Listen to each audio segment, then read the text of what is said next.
Hello everyone, welcome to Byju's exam prep GATE and ESE Hindi YouTube channel. मैं हरिवीर सिंह आप सभी का स्वागत करता हूं आज के संडे का फंडा वीडियो में। आज के सेशन में हम लोग क्या करने वाले हैं, एक्सपेरिमेंट करेंगे how to raise a load. इसी लोड को सपोर्ट कैसे कर सकते हैं। तो इसके बहुत सारे तरीके हो सकते हैं, लेकिन हम लोग पर्टिकुलरली फोकस करेंगे फ्रिक्शन के ऊपर कि फ्रिक्शन किस तरह से हेल्प कर सकता है किसी हेवी लोड को रेज करने में। तो इसके लिए मुझे चाहिए था कि एक ऐसा मटेरियल जो फ्रिक्शन रखता हो, जिसका कोफिशिएंट ऑफ फ्रिक्शन थोड़ा ठीक ठाक हो और थोड़ा सा वेट। तो उसके लिए मेरे पास है अभी आज की डेट में मैंने एक बॉल ली है, टेनिस बॉल है आपकी, और इसके साथ में एक रोप ली है, कॉमन हाउस होल्ड घर में आपको मिल जाएगी आसानी से। ये एक्सपेरिमेंट आप सब अपने घर पे करके देख सकते हैं, ठीक है। और इसके लिए मुझे चाहिए एक पुली। तो पुली के लिए मैंने क्या किया, मैं एक आ गया पार्क में, और इस पार्क में this will work as a pulley. अब जरा इसको देखो आप ध्यान से। तो इस बॉल को होल्ड करना है इस रोप के साथ में। अगर मैं इसको होल्ड करना चाहूँ, और कंडीशन क्या है, मुझे यहाँ पर कोई गांठ नहीं लगानी है और मुझे इसको सपोर्ट भी नहीं करना है, मैंने भी पकड़ा हुआ है, राइट। अगर मैं इसको रिलीज करता हूँ तो आप देखोगे कि भाई अभी ये स्टेशनरी कंडीशन में है। जैसे ही मैंने इसको रिलीज किया, ध्यान से देखिए, ये सपोर्ट नहीं कर पाया, राइट। अब नेक्स्ट क्या करते हैं, हम फ्रिक्शन का यूज कैसे कर सकते हैं इसके लिए, वो थोड़ा ध्यान से देखो। तो अब यहाँ पर अभी तक कितना टर्न था, यहाँ पर देखो जरा, ये था आपका हाफ टर्न। इस जगह पर अगर आप देखोगे तो ये है आपका हाफ टर्न। अब मैं इसमें एक टर्न बढ़ाने जा रहा हूँ, और आप देखोगे कि क्या फर्क रहता है फिर इसके बाद। अब यहाँ पर मैंने एक टर्न बढ़ा दिया है, instead of half turn now this is 1.5 turn. अभी 1.5 टर्न अगर हो गया तो आप जरा देखना क्या इस लोड को सपोर्ट कर पा रहा हूं। तो ध्यान से देखिएगा, it is stuck there but moving with very slow velocity. मतलब most of the load balance हो गया, बिना कोई गांठ लगाए, बिना कोई सपोर्ट दिए एडिशनली। कौन है, खाली फ्रिक्शन फोर्स है जो इसको नीचे आने से रोक रहा है। अभी तेजी से नीचे नहीं आया, धीरे से नीचे आया। तो इसका मतलब अगर हम एक और टर्न यूज करें, देखते हैं फटाफट इसको। तो ये हुआ हाफ टर्न, या ये हुआ 1.5 टर्न, और अगर मैं इसको एक टर्न और दूं, अब ये हो गया मेरा 2.5 टर्न, राइट। ये है मेरा 2.5 टर्न। अब जरा देखते हैं,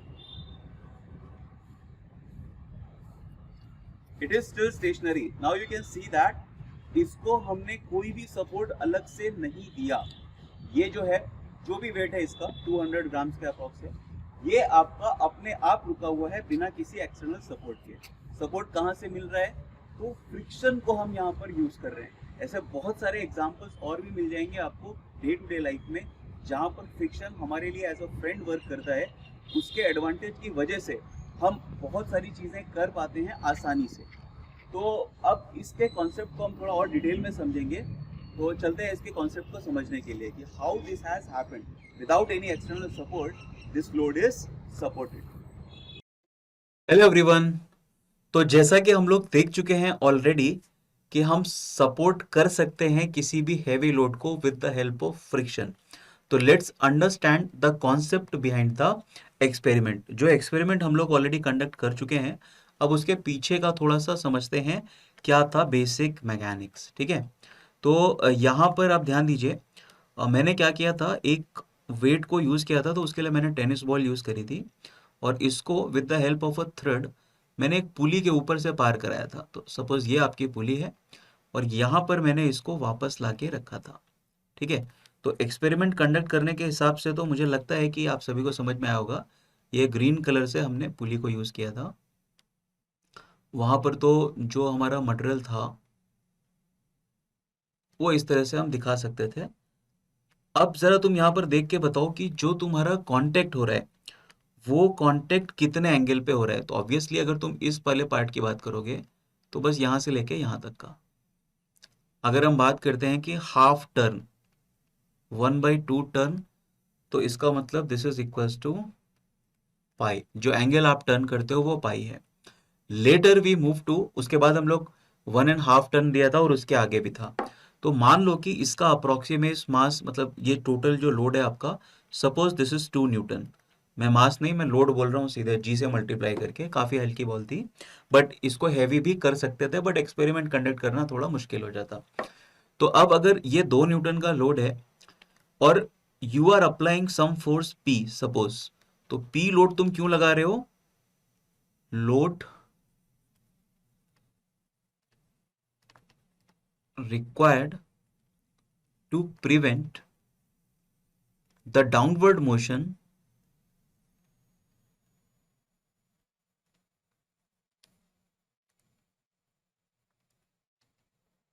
of लोड W। कहाँ पे है लोड W? तो ये हम मान लेते हैं कि इसका जो भी लोड है वो हम W से बोल सकते हैं। आसानी से आप इसको लिख सकते हो, ठीक है। तो आप सभी को पता है कि बेल्ट इक्वेशन क्या होती है। बेल्ट इक्वेशन पता है ना? तो बेल्ट इक्वेशन को ज़रा यहाँ पे हम लगा देते हैं। अब देखो, ये इक्वेशन आप किसी के लिए भी लगा सकते हो, और यहाँ पर हम कोफिशिएंट ऑफ फ्रिक्शन का वैल्यू मान लेते हैं 0.3 है फॉर द टाइम। हम इसकी वैल्यू को मान लेते हैं 0.3। इनफैक्ट ये थोड़ा सा ज़्यादा ही था, तो आप इसको 3.5 भी ले सकते, इनफैक्ट चलो 3 रखते हैं, तो कैलकुलेशन थोड़ी आसान हो जाएगी हमारे लिए, ठीक है। तो अब ज़रा इसको लगाओ, तो वो क्या होती है आपकी? होती है T1/T2 is equal to E to the power mu theta. ये इक्वेशन होती है, जहां पे T1 क्या होता है तुम्हारा? तो T1 होता है तुम्हारा टाइट साइड, ऑब्वियसली टेंशन है टाइट साइड, और ये होता है तुम्हारा स्लैक साइड। स्लैक साइड मतलब जहां पे टेंशन कम है। तो तुम्हारा लोड होना चाहिए sufficient enough to prevent the downward motion. इसका मतलब टाइट साइड होनी चाहिए ये, this must be the tight side, है ना। अगर बॉल को नीचे जाना है तो इधर टेंशन ज्यादा होगा, सपोर्ट करना है तो आप दूसरी तरफ टेंशन पी लगा करके इसको रोक सकते हैं।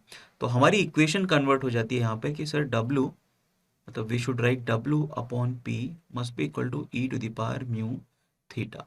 ठीक है, कोई प्रॉब्लम नहीं है। तो क्या P का वैल्यू यहाँ पे निकाल सकते हैं? हाँ सर, P का वैल्यू निकाल सकते हैं। कैसे? W/E to the power mu theta से। ठीक है, ये इंपॉर्टेंट रिलेशन है, ये आपका बहुत काम आएगा। ठीक है, यहाँ पर इस केस में हम क्या करते हैं, P अगर निकालना है, W तो तुम्हारा 2 न्यूटन दे रखा है, divide by E to the power mu का वैल्यू आपने 0.3 लिया, और पहले वाले केस में हाफ टर्न है तो आप इसका वैल्यू एंगल पाई ले सकते हैं। तो क्या हम इसको कैलकुलेट कर सकते हैं? I have calculator with me, जरा फटाफट इसको कैलकुलेट करके देखते हैं। तो 0.3 पाई 0.94 के आसपास कुछ है, ई टू द पावर आंसर किया 2.5 कुछ आया, 2 डिवाइड बाई आंसर किया, तो इतना तो मुझे पहली बार में ही आंसर मिल गया कि सर देखो ऐसा है, अगर मुझे इसको रोकना है तो कितना लोड चाहिए? 0.78 न्यूटन। तो आप देख सकते हो हैवी लोड को आप सपोर्ट कर रहे हो। ऐसा क्यों बोल रहा हूँ? लोड आपका 2 न्यूटन है, लेकिन आपका जो सपोर्टिंग लोड है वो आपको आधे से भी कम चाहिए। अगर कोफिशिएंट ऑफ फ्रिक्शन आप 0.3 और एंगल ऑफ टर्न जो आपका है ना, यहां से यहां तक एंगल ऑफ कांटेक्ट, वो आप हाफ टर्न दे पाते हो, तो आप आधे से भी कम फोर्स लगा के एक हैवी लोड को सपोर्ट कर सकते हो। अब इसके बाद मैंने क्या किया था एक्सपेरिमेंट में, इसी चीज को थोड़ा सा बढ़ाया था। कैसे बढ़ाया था? अब मैंने यहाँ पर टर्न जो आपके थे ना वो बढ़ा दिए थे। तो टर्न बढ़ाने से क्या फायदा क्या नुकसान हुआ था उसको जरा देखो। जैसे ही मैंने टर्न बढ़ाया यहाँ पे, तो मैंने बोला कि सर ऐसा है 1.5 टर्न,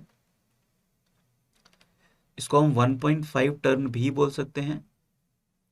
और आप सभी को पता है कि 1 टर्न जो होता है दैट इज इक्वल्स टू 2 पाई, पता है ना, यहां से यहां और यहां से यहां, एक टर्न आपका 2 पाई के बराबर है। तो 1.5 टर्न का मतलब 1.5 इंटू 2 पाई रेडियन, कितना हो जाएगा? ये हो जाएगा आपका 3 पाई, इजंट इट। अगर 1.5 टर्न लगाया तो ये आपका हो गया 3 पाई रेडियन के बराबर।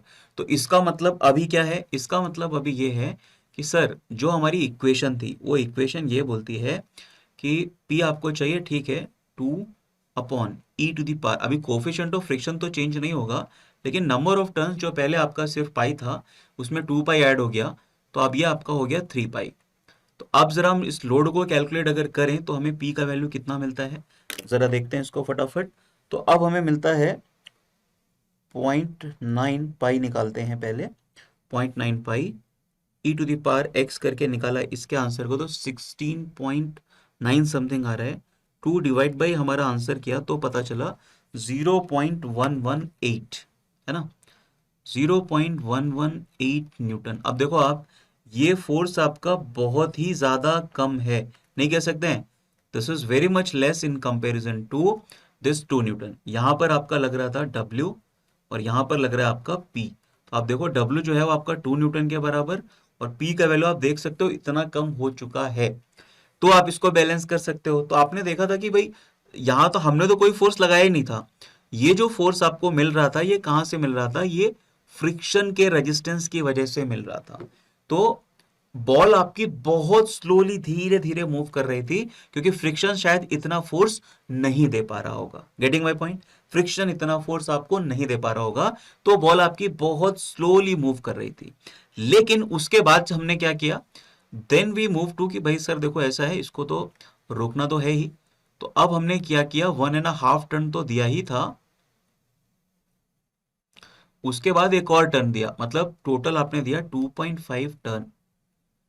तो अगर 2.5 टर्न देते तो अब आपको पता है 2.5 इंटू 2 पाई करना पड़ेगा, आपको रेडियन में आंसर मिल जाएगा विच इज इक्वल्स टू 5 पाई। तो इसका मतलब अब अगर आप P निकालना चाहो तो आप सीधे लिख सकते हो sir 2/e⁻³ 0.3 into this is 5 pi, right. 5 पाई का मतलब 1.5 पाई हो जाएगा, अगर उसको 0.3 से मल्टीप्लाई करेंगे तो 1.5, अभी e⁻, आंसर मैंने लिया तो 1.3 कुछ आ रहा है, 2 से मैंने डिवाइड किया तो मुझे मिला 0.0179, 0.018 ले सकते हैं, इतना न्यूटन। अब आप समझ पाओगे इसको कि भाई प्रैक्टिकली देखा जाए तो ये तो तुम्हारा नेग्लिजिबल है। अगर W जो तुम्हारा 2 न्यूटन का लोड है, तुम इसको रोकना चाहते हो और P कितना चाहिए, तो P तो आपको बहुत कम चाहिए, और इतना रेजिस्टेंस तो तुमको फ्रिक्शन ही दे देगा। इसीलिए क्या था, we were able to support, we were able to support W load without applying any P, supporting load P ये हमने नहीं लगाया। क्यों? क्योंकि आपको सिर्फ इतने फोर्स की जरूरत है, बहुत छोटा फोर्स है, तो ये तो आपको यहाँ पर फ्रिक्शनल रेजिस्टेंस जो रहता है उसने ही दे दिया होगा। यू गेटिंग माई पॉइंट, ये आपका कॉन्सेप्ट रहता है हैवी लोड को सपोर्ट करने का। अब जरा ध्यान से देखो, यहाँ पे तुमको एग्जांपल देता हूं, शिप्स, जो तुम्हारे बड़े बड़े शिप्स होते हैं ना, सी वेसल्स, है ना, इनको हम जैसे ऐसा सी वेसल भी बोल देते हैं। इनको जब आप एंकर करते हो, जब आपको रोकना होता है तो कैसे करते हो, तो आपने देखा होगा इस तरह से एक एंकर बना होता है इनका, काफी आपने ध्यान दिया होगा, तो इस एंकर में बांध देते हैं ये लोग रोप यहाँ पे पीछे, और वो रोप आती है कहाँ तक, यहाँ तक। देखो आप, ये सब अलग अलग शिप्स का एग्जाम्पल है जहां पर ऐसे रोप आपकी कई राउंड लगा के होती है, मालूम क्यों? क्योंकि वो फ्रिक्शन का वैल्यू बढ़ा रहे हैं, नंबर ऑफ टर्न्स आप लगा देते हो रोप के ऊपर, और रोप को आप यूज करते हो, मतलब देखो यहाँ पर कितनी सारी रोप आपने लगा रखी है, ये इसको यूज करते हैं इनको रोकने के लिए। क्यों? क्योंकि सी वेसल जो है तुम्हारा ये तो बहुत बड़ा होता है, सी वेसल कितना बहुत बड़ा होता है, राइट, और इसका अच्छा खासा मास होता है, मास तो बहुत ही ज्यादा होता है, राइट। लेकिन इसको रोकने के लिए क्या करते हैं, वो एंकर नीचे डालते हैं, जमीन में कहीं एंकर डालते हैं कुछ इस तरह से, और ये एंकर क्या करता है, किसी चट्टान वट्टान में आके यहाँ पे फंस जाता है। अब तुम सोच के देखो, इतना बड़ा मास वाला शिप है जो आगे की तरफ मूव कर रहा है, मतलब इसका मोमेंटम है ठीक ठाक, और उसको रोकने के लिए नीचे किसी रॉक वॉक में ये एंकर को फंसाना होता है। तो वो एंकर जब फंसता है तो सी वेसल तुम्हारा यहाँ पर रुकता है। तो अब यहाँ पर कितना ज्यादा फोर्स चाहिए होता है उसको रोकने के लिए, क्या करते हैं, यही चीज आपने देखा होगा मैकेनिज्म, इस मैकेनिज्म को फॉलो करते हैं। इसका एक और एग्जांपल देता हूं तुम्हें, बहुत सारे घुड़सवार जो होते हैं वो घोड़े को बांधने के लिए, अब देखो यहाँ पर उन्होंने नो नॉट यूज किया है, उन्होंने गांठ नहीं लगाई है, लेकिन फिर भी घोड़े को यहाँ पे बांध दिया है। अभी घोड़ा अपनी तरफ बहुत ज्यादा फोर्स लगाएगा, लेकिन इसको सपोर्ट करने के लिए जो पी का रिक्वायरमेंट है वो तुमको फ्रिक्शन ही प्रोवाइड कर दे रहा है, क्योंकि नंबर ऑफ टर्न्स आपने बढ़ा दिए। जो आपके नंबर ऑफ टर्न्स हैं, ये आपने बढ़ा दिया एक बार, तो आप बिना गांठ लगाए भी घोड़े को यहाँ पर छोड़ सकते हो। अभी घोड़ा नहीं है तुम्हारे पास, गाय बैल बकरी कुछ भी है, तुम ट्राई कर सकते हो, खुद से भी फोर्स लगा सकते हो। तो आप इसको मूव नहीं कर पाओगे अगर नंबर ऑफ टर्न्स आपके सफिशिएंट हैं। तो ये थोड़ा क्लासिक एग्जांपल होता है आपका मैकेनिक्स के कॉन्सेप्ट को यूज करने का। आई होप आपको काफी कुछ लर्निंग मिली होगी यहाँ पर। तो अगर आपने चैनल को सब्सक्राइब नहीं किया है तो प्लीज डू सब्सक्राइब। अगर वीडियो पसंद आई हो तो हिट द लाइक बटन। और ऐसे ही बहुत सारे अच्छे अच्छे कॉन्सेप्ट्स को जानने के लिए जुड़े रहिए हमारे Byju's exam prep guide in AC Hindi YouTube channel पर। मुझसे पर्सनली कांटेक्ट करने के लिए आप मेरे टेलीग्राम चैनल के लिंक को भी ज्वाइन कर सकते हो। मैकेनिकल बाय हरिवीर अगर आप सर्च करोगे तो you will be getting me, ठीक है। तो आप यूज कर सकते हो इसको। So for now this is enough. Thank you everyone.